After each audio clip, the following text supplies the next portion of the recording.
الله الرحمن الرحیم اللهم صل علی سیدنا و مولانا محمد وعلی آل محمد۔ السلام علیکم ورحمۃ اللہ وبرکاتہ۔ ناظرین، آج ہم ہمارے چینل پر آپ سبھی ناظرین کا خیر مقدم کرتے ہیں۔ سبھی جانتے ہیں کہ ہندوستان میں کبھی مسلمان حکمرانوں نے اور مغل بادشاہوں نے حکومت کی تھی۔ انہوں نے ہندوستان میں بہت سی عظیم عمارتیں، محل اور مساجد تعمیر کروائی ہیں۔ آج ایک ایسی ہی عظیم و شان رکھنے والی مسجد کا تذکرہ ہم نے اس ویڈیو میں کرنے جا رہے ہیں، جسے آج ہم جامع مسجد کے نام سے جانتے ہیں، جس کا دوسرا نام مسجد جہاں نما بھی ہے۔ اس مسجد کو مغل بادشاہ شاہ جہاں نے سن 1650 سے 1656 کے درمیان میں 6 سالوں کے عرصے میں تعمیر کروایا، جس میں ہندوستان اور بیرونی ممالک سے بہت سے انجینئرز اور مزدور آئے تھے، جس میں ہندوستانی، عربی، فارسی، ترک اور یورپ سے تقریباً 5000 مزدور شامل تھے۔ بادشاہ نے اس تعمیر کا نگران وزیر اعلیٰ سعد اللہ خان اور بادشاہ کے خاندان کے نگران فضل اللہ خان کو بنایا تھا۔ اس وقت تعمیر میں جو خرچ آیا تھا وہ تقریباً 10 لاکھ روپے ہے۔ اس مسجد کا افتتاح 23 جولائی سن 1656 کو بخارا، ازبکستان سے سید عبدالغفور شاہ بخاری نے کیا تھا۔ انہوں نے سب سے پہلی یہاں پر امامت کی تھی۔ انہیں بادشاہ شاہ جہاں نے مسجد کا شاہی امام بننے کی دعوت دی تھی۔ یہ مسجد شاہ جہاں کے دور میں تعمیر ہونے والی آخری یادگاروں میں سے ایک تھی۔ شہنشاہ شاہ جہاں کو یہ خواب میں تعبیر ہوئی تھی کہ وہ ایک مسجد کی تعمیر کروا رہا ہے، تو بادشاہ شاہ جہاں نے اپنے اس خواب کی بشارت کی طرح مسجد بنانے کا ارادہ فرمایا۔ اس مسجد کو بنانے کے لیے بادشاہ نے اپنے محل و تخت سے اونچی جگہ منتخب کرنے کو کہا، جو بادشاہ کے لال قلعے کے کچھ فاصلے پر موجود تھی۔ ایک بڑی ٹیکری یعنی ایک چھوٹی سی پہاڑی کو منتخب کیا گیا۔ شاہجہاں آباد میں سب سے بلند ترین مقام تھا، جو پرانی دہلی کے مرکز میں واقع ہے۔ اپنی تعمیر کے وقت یہ مسجد بر صغیر پاک و ہند کی سب سے بڑی مسجد تھی۔ تاریخ کے مطابق اس مسجد کو فتح پور سیکری کی جامع مسجد کے بعد تعمیر کیا گیا۔ مسجد میں بنیادی طور پر سرخ بلوہ پتھر کا استعمال کیا گیا ہے اور سفید سنگ مرمر کے زیادہ وسیع استعمال کے ذریعے اسے اور بھی خوبصورتی بخشنے کی کوشش کی گئی ہے۔ سیاہ سنگ مرمر آرائش و عنصر کے طور پر بھی نمایاں ہوتا ہے، جس پر عربی اور فارسی میں بہت سی عبارتیں تحریر کی ہوئی ہیں، جو اسے اور بھی دلکش بناتی ہے۔ ایک پہاڑی پر تعمیر ہونے کے بعد بھی مسجد اس کے آس پاس کے شہر سے 10 میٹر اونچائی پر واقع ہے۔ اس مسجد کا رخ قبلے کی جانب ہے۔ مسجد میں داخل ہونے کے لیے ریت کے پتھروں کے 3 دروازے تعمیر کیے گئے ہیں۔ اس میں سب سے اونچا دروازہ جو 3 منزلہ تک اونچا ہے، جو مسجد کے مشرق میں واقع ہے، جو تاریخ کے حساب سے شاہی دروازہ بھی کہلاتا ہے، جو صرف بادشاہوں اور اس کے ساتھیوں کے استعمال کے لیے مخصوص تھا۔ اس کے ساتھ ہی 2 دروازے شمالی اور جنوبی جانب ہیں، جو 2 منزلہ اونچے ہیں اور جو عام لوگوں کے استعمال کے لیے ہیں۔ ہر دروازے کے ساتھ ایک 3 رخی ریت کے پتھروں کی یعنی سینڈ سٹون سے بنی ہوئی سیڑھیاں بھی ہیں، جس میں نماز کی جگہوں کے لیے سفید پتھروں سے نشانات بنے ہیں۔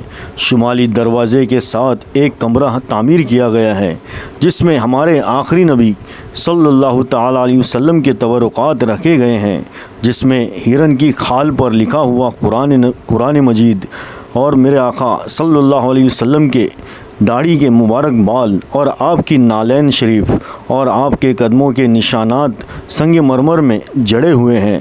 اس مسجد کا صحن سرخ ریت کے پتھروں سے ہموار بنایا گیا ہے، جس کا رخ مشرق دروازے کے جانب ہے۔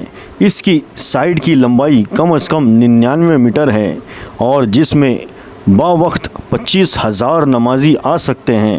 اس کے مرکز میں سنگ مرمر سے بنا ہوا ایک ہاؤس ہے، جس کی لمبائی 17 میٹر ہے اور چوڑائی 15 میٹر ہے۔ مسجد کی نماز گاہ کی لمبائی 61 میٹر اور چوڑائی 27 میٹر ہے۔ اس مسجد پر 3 گنبد بنائے گئے ہیں، جو سنگ مرمر پتھر سے بنے ہوئے ہیں، جس میں سنہری نقاشی نمایاں ہے۔ مسجد کے آگے والے حصے اور مرکز میں ایک عظیم و شان پشتاق ہیں۔ دونوں طرف 5 چھوٹے چھوٹے کٹے ہوئے محراب ہیں۔ نماز گاہ کے ہر محراب کے اوپر عربی میں آیتیں لکھی ہوئی ہیں۔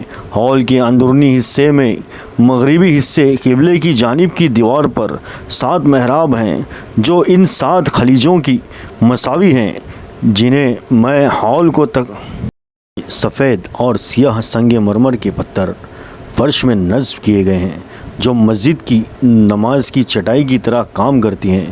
مسجد کے جو گنبد ہیں وہ شمال مشرقی اور جنوب مشرقی کونوں پر ریت کے پتھروں کے 2 میناروں سے جڑے ہوئے ہیں۔ وہ مینار 40 میٹر اونچے اور سفید سنگ مرمر جن پر دھاریاں بنی ہوئی ہیں۔ ہر مینار 130 سیڑھیوں پر مشتمل ہے، جس کے ساتھ ساتھ 3 جگہوں پر برآمدے بنے ہوئے ہیں۔ دونوں میناروں پر سنگ مرمر کی چھتری لگی ہوئی ہے۔ مسجد کو مختلف علاقائی اسلامی حکمرانوں اور امراء کی سرپرستی حاصل تھی۔ سن 1886 میں رامپور کے نواب نے مرمت کے لیے 1,55,000 روپے کی بڑی رقم مسجد کو عطیہ کیا۔ سن 1926 میں نظام حیدرآباد کی طرف سے 1,00,000 روپے کا عطیہ اسی مقصد کے لیے کیا گیا۔ ہندوستان کے آزادی کے بعد مسجد کو جب مرمت کرنے کی ضرورت پیش آئی تو 1948 کے دوران حیدرآباد کے آخری نظام آصف جہاں 7 سے مسجد کی 1/4 حصے کی مرمت کے لیے 75,000 روپے کا عطیہ طلب کیا گیا۔ نظام نے اس کی بجائے 3,00,000 روپے کی منظوری دے دی، یہ کہتے ہوئے کہ مسجد کا باقی 3/4 حصہ بھی پرانا نہیں ہونا چاہیے۔ انشاءاللہ مسلمانوں نے دل کھول کر جامع مسجد کے عطیات میں حصہ لیا۔